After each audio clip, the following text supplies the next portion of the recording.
Someone who is a fan of Think Progress conceived a web ad. It's 1 minute and 12 seconds long.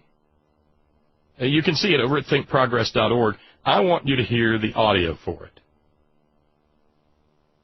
Because, frankly, this ought to be running all over the place, and the least I can do is run it here. Allegiance to the flag of the United States of America and to the republic I pledge allegiance to my constituents, especially the ones who helped me get elected, and the ones who pledge allegiance to secret donors with secret agendas, and I pledge that I'll never let you know what they want or who they are.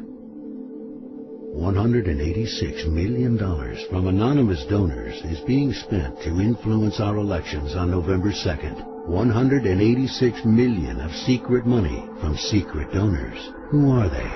Bankers who don't want any limits on what they do? Oil companies who don't want to be held accountable for their spills? Insurance companies who don't want to cover you because of a pre-existing condition? The next time you see an attack ad from one of these organizations, ask yourself one question. Do the anonymous people secretly spending $186 million to change your vote really want the same thing as you? And the short answer is no. The short answer is no. Now, who are some of those organizations? Americans for Prosperity. Americans for Job Security, American Future Fund, American Crossroads GPS, American Action Network. Gosh, they all sound so innocuous, don't they? They sound so well-meaning. Yeah. And that anonymous money, among other things, is fronting ads like this. There's a group out there called the 60 Plus Association. The 60 Plus Association, being Republican in nature, is shameless. There is nothing that the 60 Plus Association will not whore out for political gain, including a World War II veteran. I'm going to have a hard time with this, but you got to hear it. June 1944, D-Day. Allied troops land at Normandy. Their mission, save the world from a deadly and growing oppression. I was one of thousands who landed on D-Day. This is Philip Storer. He's a World War II and D-Day veteran who landed at Normandy. We fought to protect something we all hold very dear, our freedoms. Today our freedoms are threatened by a very different kind of enemy. A Negro one. The enemy is big government, wasteful spending, and crushing debt. No. Really? Really, Mr. Storer? Crushing debt? Again with the crushing debt? Mr. Storer, where the hell were you when the debt was being run up? Have you forgotten 2000, Mr. Storer? Because I think you have. You might remember this one little word. It's only 2 syllables. It's not terribly confusing. Surplus. Surplus. Say it with me, Mr. Storer. Surplus. Because we had one of those, Mr. Storer. We had one that would have tidied up and tied up and put an absolute unbreakable lock on your security and mine, Mr. Storer. A generation and a half behind you. And would have provided security for a generation and a half behind me, Mr. Storer.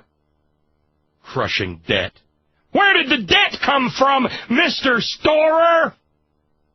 Who ran up that debt? Who rammed the tax cuts for the wealthiest 0.1% through the Congress like through a goose? Who did that, Mr. Storer? The white guy did that, Mr. Storer, not the brown guy. That big government you're worrying about? That big government that suddenly has your attention? That big government ran 2 wars off the books. Do you remember, Mr. Storer, how they used to run to the Congress and say, well, we need a supplemental defense bill. We need another $100 billion. Another $100 billion. Here's a hint, Mr. Storer. 100 billion is a trillion. Where did that debt come from, Mr. Storer? Where were you? Where were you, Mr. Storer, when America's blood and treasure was being poured out on the hateful hot sands of Iraq and the frozen mountain passes of Afghanistan? God damn it, where were you, Mr. Storer? We know where you were on June the 6th, 1944, but where were you in 2003 when the debt was being created? Where were you, Mr. Storer? In crushing debt. Nowhere is this threat more apparent than in the attempted government takeover of health care.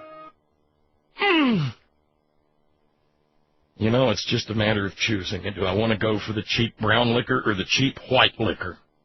Because a straw's going to go in one of them. The attempted takeover of health care. And yet this bozo has his health care taken care of by big government health care. Medicare, veterans benefits. The first step has been taken. If we don't repeal the health care bill, government will grow, debt will explode, choices will become fewer. Really, Mr. Storer?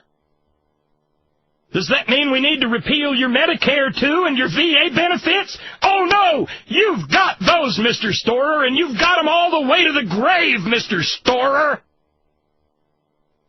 It's me that you don't want to have them. It's my kids that you don't want to have them. It's my grandchildren that you don't want to have them, you evil old fraud! This is what millions and millions of dollars of secret money can do to your political process. And the nerve, the unmitigated gall of wrapping this man in a flag to come in and attack health care for my children and yours and your grandchildren and yourself. God, the gall of it, the brass of it. But Mr. Storer isn't done. Your freedoms will be chipped away. Oh, your freedoms will be chipped away because there's a brown man in the White House. Where was this ad 4 years ago? Where was the 60-plus Association 4 years ago?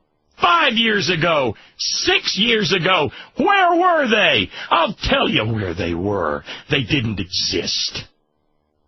They hadn't been created in the fulminating brains of the K Street, the K Street filth magicians who have created them simply because there is a man with dark skin in the White House. Det my left hind foot. I still believe our freedoms are worth fighting for.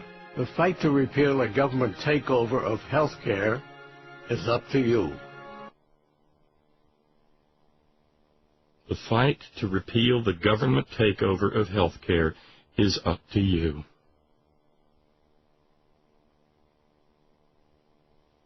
Mr. Storer? Mr. Storer? Several times a year, we go and visit the grave of a young man who didn't come back when you came back. He knew that he was fighting fascism. I don't know what you thought you were fighting. He knew he was fighting fascism, just like his brother, my father, also in the dirt now knows. The fight to save our freedoms is the fight to repeal health care.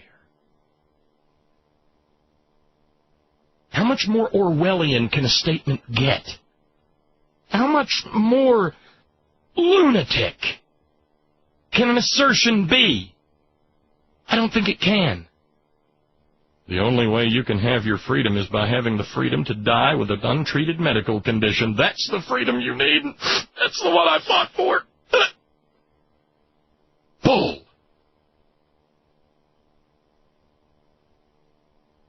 This ad spits on the grave of my Uncle Fred. It spits on his Purple Heart, and it spits on his flag, and it spits on the certificate that hangs on our wall to this day, and it spits on his portrait.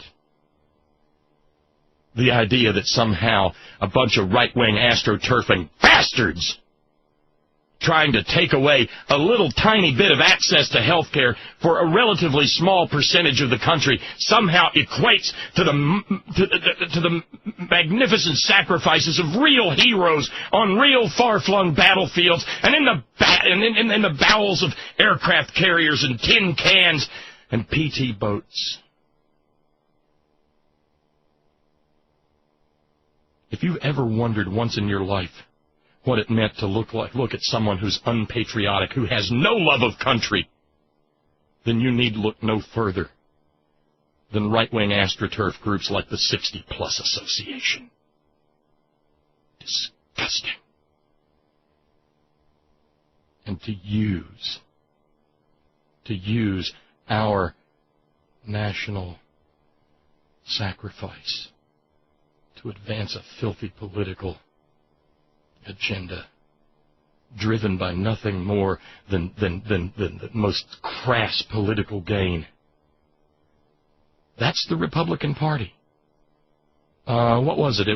I think it was yesterday that chinless Mitch McConnell admitted. He just admitted. He said the single most important thing we want to achieve is for President Obama to be a one-term president. Imagine that. It's not important to get people out of work back to work. It's not important to resolve the fraud crisis that has thrown millions of Americans out of their homes.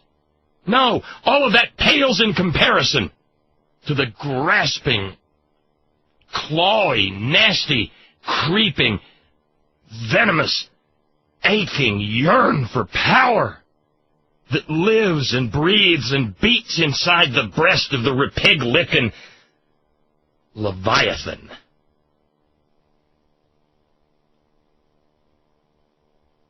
The single most important thing we want to achieve is for President Obama to be a one-term president. Nothing matters more. Politics first, baby!